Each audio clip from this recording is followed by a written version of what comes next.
We have to cancel tomorrow. Courtney is devastated about the Sephora deal falling through.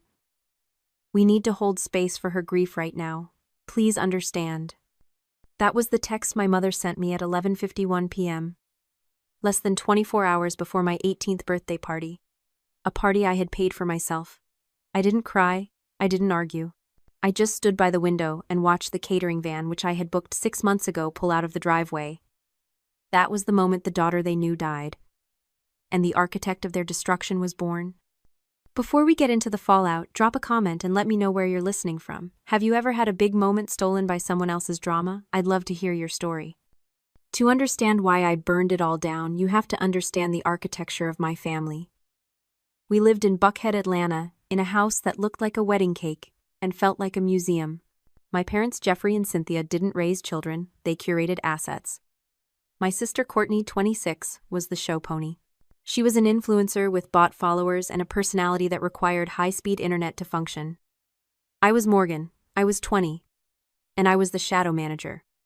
I didn't just live there. I ran the operation. Since I was 14, I was the one who balanced the household budget because my father couldn't figure out Excel. I was the one who ghostwrote Courtney's college admission essays because she couldn't spell empathy without spell check. I managed my mother's social calendar, my father's medication schedule, and the damage control every time Courtney tweeted something offensive. The pay gap was laughable. Courtney received a monthly allowance of $6,500 to maintain her image. I received zero. I worked nights as a virtual assistant just to pay for my AP textbooks. When I asked for help with tuition, my father told me that struggle builds character. When Courtney wanted imported Italian furniture for her bedroom renovation, $18,000 worth, my mother called it an investment in her personal brand. You might wonder why I stayed. Why I cleaned up their messes for 2 decades without screaming. For a long time, I thought I was just being a good daughter. But looking back, I realize it wasn't loyalty. It was survival. It is what psychologists call the fawn response. When you are raised in a house where love is conditional, you learn that your only value is your utility. I believed that if I just worked hard enough, if I just fixed enough problems, if I just made myself indispensable, they would finally see me. I thought my labor was the rent I had to pay just to exist in their world. I was bound by an invisible chain, convinced that leaving them would mean I was nothing. I didn't realize that I wasn't the one who needed them. They were the ones who needed me. I was the load-bearing wall in a house of cards. So when I graduated valedictorian, I didn't ask them for a party. I planned it myself. I saved every penny. I invited the few friends I had, my teachers, the people who actually saw me. It was supposed to be my one day. The one day I wasn't the fixer. And then came the text. Courtney lost a brand deal, something minor, a hair vitamin sponsorship worth maybe $2,000, and suddenly my milestone was collateral damage. They weren't canceling a party. They were confirming a truth I had tried to ignore for 20 years. I didn't matter. My feelings were an inconvenience. My achievements were invisible. And my compliance, that was over. The morning of my birthday, the house was quiet. My parents had taken Courtney to a spa retreat an hour away to help her process her trauma. They left me a generic card on the counter with a $50 bill inside. No note. Just the cash, like a tip for good service. I stared at it for a moment, then added it to my stack. I didn't cry. I didn't scream into a pillow. I moved with surgical precision. I had spent the last 6 months secretly moving my most precious belongings into a storage unit just in case. Now I finished the job. I packed my clothes, my laptop, my diplomas, and the few sentimental items I had managed to keep hidden from Courtney's envy. I wiped my laptop, removing all the family budget spreadsheets, the password lists, and the contact databases I had built for my mother's social club. I left the house key on the kitchen counter right next to a single sheet of paper. On it, I had written a list of every password I had changed that morning: banking, email, social media, utilities, and at the bottom, I wrote one sentence. I am resigning from the position of daughter. I walked out the front door, locked it behind me, and got into my car. As I drove away from the manicured lawns of Buckhead, I didn't look back. I felt lighter, like gravity had suddenly released its hold on me. I drove straight to a studio apartment I had leased 3 weeks ago under a different name, a contingency plan I had hoped I wouldn't need. But as I unlocked the door to my empty, quiet space, I realized I didn't just need it. I deserved it. I wasn't running away. I was finally arriving. The first week, my phone was silent. I suspect they were waiting for me to crawl back. In the narrative they had constructed, I was the ungrateful child. Throwing a tantrum and hunger or loneliness would eventually drive me home. They expected me to fail because they had never bothered to notice that I was the only one succeeding. They gave it 7 days. Then the ecosystem I had maintained for 6 years began to suffer system failure. It started small. The Wi-Fi at the estate went down. My father, Jeffrey, called me 3 times in a row. He didn't leave a voicemail, but I knew exactly what was happening. He didn't know the password. He didn't know the provider. He didn't know that I negotiated the contract every year to keep the high-speed fiber optic running for Courtney's live streams. I didn't answer. 2 days later, the cracks widened. Courtney missed a flight to Tulum for a brand trip. For years, I had been her personal travel agent, tracking her itinerary, checking her in, and arranging the Uber Black to the airport. This time she showed up at the wrong terminal 3 hours late because she couldn't read a 24-hour clock. She left me a voicemail that was 90% screaming and 10% threats to sue me for sabotage. She didn't seem to realize that doing nothing isn't sabotage. It's just reality. Then came the heavy hit. My father missed a dinner with a potential angel investor. I used to sync his calendar, send the confirmation emails, and even prep his briefing notes. Without me, the calendar alert didn't go off. He was sitting in his study drinking scotch, while a man worth $40 million waited at a steakhouse downtown. The voicemails shifted tone. They went from annoyed to frantic to vicious. "You are being selfish," my mother hissed into the phone. "This house is falling apart and you are playing games. Come home and fix this." They didn't miss me. They missed the service. They missed the infrastructure. Watching them spiral from the quiet safety of my studio apartment, I realized something profound about the nature of their lifestyle. I used to think they were powerful. I used to be intimidated by their wealth, their status, the way they walked into a room and commanded attention. But I realized that what I was looking at wasn't power. It was the illusion of power of the empty wallet. In sociology, there is a distinction between being wealthy and performing wealth. My parents were performers. Their status was a cognitive dissonance, a gap between their reality and their self-image that could only be bridged by constant exhausting maintenance. They didn't own their position in society, they rented it. And the rent was paid in debt, in favors, and in my invisible labor. Their entire lives were a stage set. From the front, it looked like a marble palace. But I was the one backstage holding up the plywood props and taping together the wiring. When you remove the stage manager, the audience finally sees that the castle is made of cardboard. They weren't collapsing because of bad luck. They were collapsing because without someone to constantly curate their reality, the truth of their incompetence was impossible to ignore. They were functionally bankrupt, not just financially, but competently.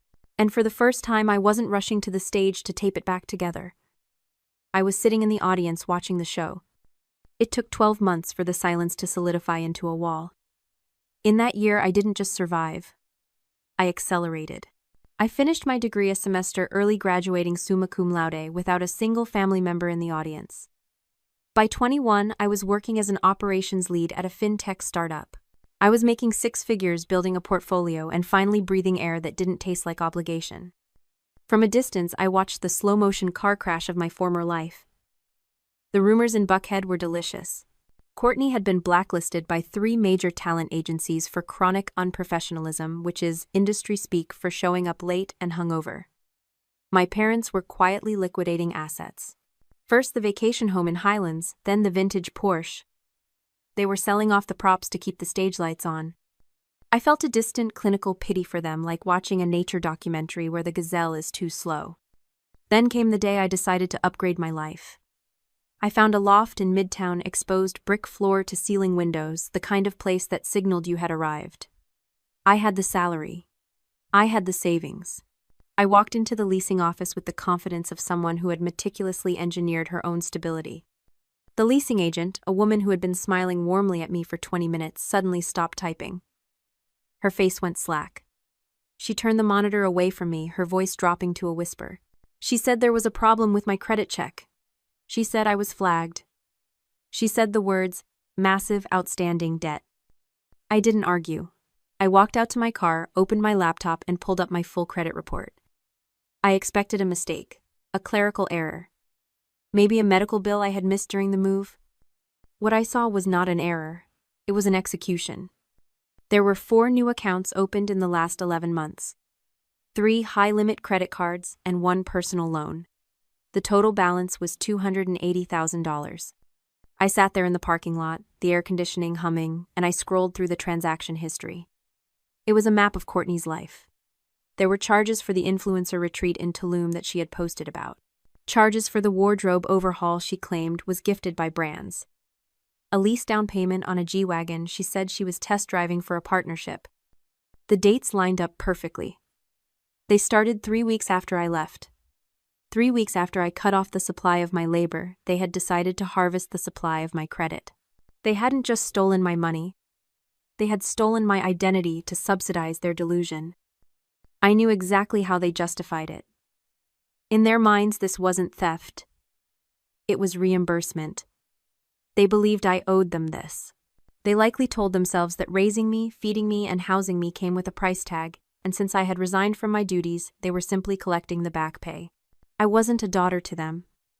I was a diversified asset class, and they were liquidating me to keep the golden child shining. I closed the laptop. My hands weren't shaking. My heart wasn't racing. A cold, metallic calm settled over me. This was no longer a family dispute. It wasn't about a canceled birthday party or hurt feelings. They had crossed the line from toxic parenting into federal crime. They had bet on my silence. They had bet that I was still the fawn, the fixer, the girl who would swallow poison to keep them warm. They bet wrong. I picked up my phone and dialed a number I had saved for emergencies. I didn't call my mother. I didn't call my father. I called a forensic accountant. I hired a lawyer, a woman named Helen, who specialized in family fraud. She was expensive, but I wasn't paying with my parents' money. I was paying with my own. The process was surgical. We compiled the evidence, the credit reports, the unauthorized signatures, the timeline of my departure versus the account openings. Helen drafted the lawsuit. It wasn't just a cease and desist. It was a formal complaint filed in civil court for identity theft, fraud, and emotional distress. We didn't send a warning text, we served them. A process server walked up to the front door of the Buckhead estate on a Tuesday morning, just as my father was leaving for the office. I wasn't there to see it, but I can imagine the scene. The confusion. The denial. The realization that the invisible daughter had just become the most visible threat in their lives. The fallout was immediate and nuclear. My phone exploded, but I didn't answer. I let it ring. I let the voicemails pile up. "Morgan, this is insane," my mother sobbed into the recording. "We were just borrowing it. It's family money. You can't sue your own parents." But I could, and I did. Because the lawsuit was public record, it didn't stay quiet. In Buckhead, gossip travels faster than light. The news that the prominent Jeffrey and Cynthia were being sued by their own daughter for nearly $300,000 in fraud hit the country club circuit like a bomb. Investors pulled out of my father's business, citing instability. The social invitations dried up. They were radioactive. The empire didn't just crumble, it disintegrated. 2 weeks later, my intercom buzzed. The doorman told me my parents were downstairs. I told him to let them up. They looked like ghosts. My father, usually so impeccably dressed, wore a suit that looked like he had slept in it. My mother's face was swollen from crying. They stood in my loft, surrounded by the evidence of my independent success, and they looked small. "Please," my father said, his voice cracking. "Please, drop the lawsuit. We'll lose everything. I could go to jail." I looked at them, really looked at them for the first time in years. I expected to feel anger. I expected to feel triumph. I had imagined this moment 1,000 times, the moment they would come crawling back, begging for mercy. But standing there watching them weep in my living room, I didn't feel triumphant. I felt nothing. It wasn't hate. It wasn't love. It was a profound, quiet indifference. It was the peace of the scapegoat who has finally walked out of the wilderness. I realized then that the opposite of love isn't hate, it's indifference. Hate means you still care. Hate means they still have power over you. Indifference means you are free. "I won't drop the lawsuit," I said. My voice was calm, steady. "But I will offer you a settlement." They looked up, hope flickering in their eyes. You will liquidate the house, I said. You will sell the cars. You will sell the furniture. You will pay off every cent of the debt you took out in my name immediately. You will sign a confession admitting to the fraud so that my credit report is cleared. And you will sign a no-contact order. If you ever try to contact me again for any reason, the deal is void and I will press for criminal charges. My mother sobbed. But where will we live? What about Courtney? That, I said, is not my problem. They signed. They had no choice. 6 months later, I drove past the old house. There was a sold sign in the yard. A moving truck was in the driveway. I watched from a distance as my parents loaded boxes into a rented U-Haul. Courtney was sitting on the curb looking at her phone, probably trying to find someone to blame. I didn't stop. I didn't wave. I just kept driving. I am debt-free now. My credit is restored. I have a career I built, a home I pay for, and a circle of friends who love me for who I am, not what I can fix. I don't have parents anymore. I don't have a sister. But I have something better. I have peace. If you've ever had to burn a bridge to save yourself, share this story. And if you're still holding the match, know that peace is waiting on the other side. Thanks for watching.